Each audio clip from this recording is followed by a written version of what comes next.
Carry Minati का वो viral video Indian food magic, याद है ना? अरे वही, इंटरनेट पर तो आग ही लगा दी थी उसने।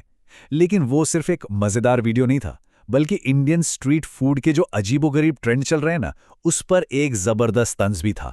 तो चलिए आज इसी फूड मैजिक की परतों को एक एक करके खोलते हैं। तो कैसे हैं आप लोग? कैरी की ये लाइन तो अब एक पहचान बन चुकी है, पर इस वीडियो में ये लाइन सीधा हमें मुद्दे की जड़ पर ले आती है। मुद्दा क्या है? खाने के नाम पर हो रहे लगातार और सच कहूं तो कई बार बिल्कुल बेतुके इनोवेशंस। हाँ, तो वीडियो का पहला हिस्सा इन्हीं अजीब आविष्कारों पर फोकस करता है। कैरी का कहना है कि यार देखो, क्रिएटिविटी के नाम पर खाना एक ऐसा खेल बन गया है जहां लगता है कि अब कोई नियम, कोई सीमा बची नहीं है। मतलब खाने के साथ थोड़ा बहुत एक्सपेरिमेंट करना तो चलता है ना? लेकिन कैरी का पॉइंट ये है कि अब ना एक लाइन पार हो चुकी है। कुछ क्रिएशंस तो सीधे सीधे बेतुकेपन की हद में पहुंच गई हैं और आज उसी सीमा का टेस्ट हो रहा है। और सोचिए, इन एक्सपेरिमेंट्स का सबसे पहला शिकार कौन होता है? हमारे और आपके प्यारे क्लासिक्स। इस सेक्शन में कैरी उन फूड क्राइम्स की बात करते हैं जहां हमारी पसंदीदा डिशेस के साथ ऐसा खिलवाड़ हो रहा है कि उन्हें पहचानना तक मुश्किल हो जाए। और इसका सबसे बड़ा सबूत बदनाम ओरियो पकोड़ा। जरा सोच कर देखिए, एक मीठी क्रीम वाली बिस्किट को बेसन में लपेटकर खौलते तेल में तल देना, यह सिर्फ एक अजीब आइडिया नहीं है, ये उस पूरे ट्रेंड का प्रतीक है जिस पर कैरी सवाल उठा रहे हैं। और बस यहीं पर कैरी इस पूरे खेल की नस पकड़ लेते हैं। उनकी ये एक लाइन सब कुछ साफ कर देती है कि भाई ये सब अच्छी कुकिंग या नए स्वाद के बारे में है ही नहीं, ये तो सिर्फ बिजनेस है। वायरल होने के लिए, ध्यान खींचने के लिए कुछ भी शॉकिंग बना दो। इसी ध्यान खींचने की रेस का अगला उदाहरण है पान। पर यह कोई नॉर्मल पान नहीं है, ये है पलंग तोड़ और सुहागराज जैसे अजीब नामों वाले पान। नाम से ही साफ है, इनका मकसद स्वाद से ज्यादा सनसनी फैलाना है। ये लाइन तो कमाल है। मोटिवेशनल पान के पूरे कॉन्सेप्ट का मजाक उड़ाया गया है। मतलब क्या कोई सच में एक स्ट्रीट फूड वेंडर से जिंदगी की सलाह लेने जा रहा है?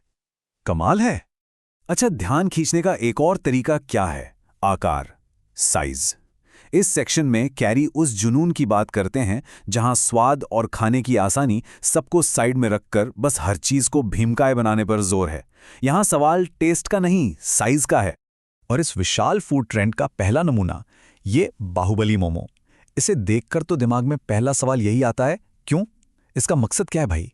क्या कोई इसे सच में खा भी सकता है या ये सिर्फ इंस्टाग्राम की फोटो के लिए है?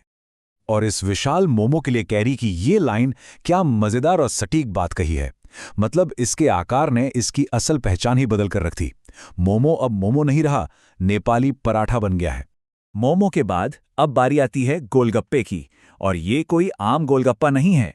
ये इतना बड़ा है कि इसे खाने के लिए शायद 4 लोगों की टीम बुलानी पड़े। मजेदार कम और मुश्किल ज्यादा लगता है ये तो। और कैरी की ये सीधी सच्ची बात इस पूरे कॉन्सेप्ट की हवा निकाल देती है। सोचिए, दुनिया का सबसे बड़ा गोलगप्पा जो गोली नहीं है, इससे बड़ी आयरनी और क्या हो सकती है ना? अब हम आते हैं उस टॉपिक पर जो शायद इस पूरे वीडियो का सबसे धमाकेदार हिस्सा है। कैरी इसे पाक कला के अपराधों का अल्टीमेट कैनवस कहते हैं। एक ऐसी चीज जिससे हम सबका एक इमोशनल कनेक्शन है, मैगी। और मैगी के साथ क्या क्या नहीं हो रहा है, जरा एक नजर इस लिस्ट पर डालिए। कुल्फी मैगी, मैगी लड्डू, बेयर मैगी और तो और मैगी मिल्क शेक। कैरी इन्हीं चौंकाने वाले कॉम्बिनेशंस को सामने रखते हैं, ये दिखाने के लिए कि एक्सपेरिमेंट के नाम पर पागलपन किस हद तक पहुंच चुका है। मैगी मिल्क शेक पर कैरी का ये रिएक्शन सब कह जाता है। ये दमदार लाइन दिखाती है कि कैसे ये क्रिएशंस सिर्फ अजीब नहीं है, ये तो लॉजिक और खाने के स्वभाव को ही चैलेंज कर रही हैं। और फिर कहानी में एक पर्सनल ट्विस्ट आता है जब कैरी को अपने ही नाम पर बनी एक सुपर स्पाइसी मैगी मिलती है। मजेदार बात तो दुकानदार का लॉजिक है जो कहता है कि कैरी के वीडियो तन बदन में आग लगा देते हैं। ये दिखाता है कि ये वायरल फूड कल्चर कैसे खुद क्रिएटर्स को ही अपनी चपेट में ले लेता है। लेकिन ये अजीबोगरीब फूड कॉम्बिनेशंस ही अकेली समस्या नहीं है। वीडियो में कैरी 2 और बड़ी समस्याओं पर हमारा ध्यान खींचते हैं जो इस ट्रेंड के साथ साथ चलती हैं। एक तो साफ सफाई की भयंकर अनदेखी और दूसरा दिखावे के लिए किए जाने वाले फूड चैलेंजेस।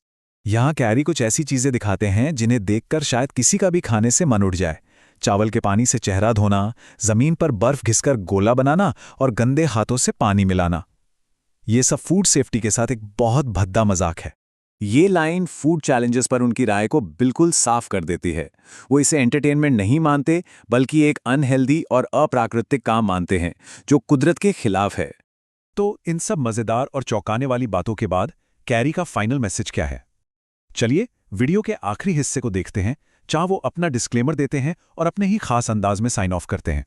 कैरी ने इस टॉपिक पर और वीडियो बनाने के लिए 4 मिलियन लाइक्स का एक गोल सेट किया है, जो उनके दर्शकों से एक सीधा कॉल टू एक्शन है। और शायद ये वीडियो का सबसे ज़रूरी हिस्सा है, ये डिस्क्लेमर। कैरी बिल्कुल साफ करते हैं कि ये वीडियो सिर्फ मनोरंजन के लिए है। इसका मकसद किसी भी फूड वेंडर को टारगेट करना या उन्हें नफरत भेजना बिल्कुल नहीं है, जो कि एक बहुत ज़रूरी बात है। चलो, मैं भी जा रहा हूं, मुझे बर्फ पर अपना मुंह रगड़ना है, बाय। कैरी की ये आखिरी व्यंग्य भरी लाइन इस पूरे वीडियो के बेतुकेपन को एक मज़ेदार अंदाज में ख़त्म कर देती है। और इसी के साथ हमारा ये विश्लेषण भी यहीं समाप्त होता है।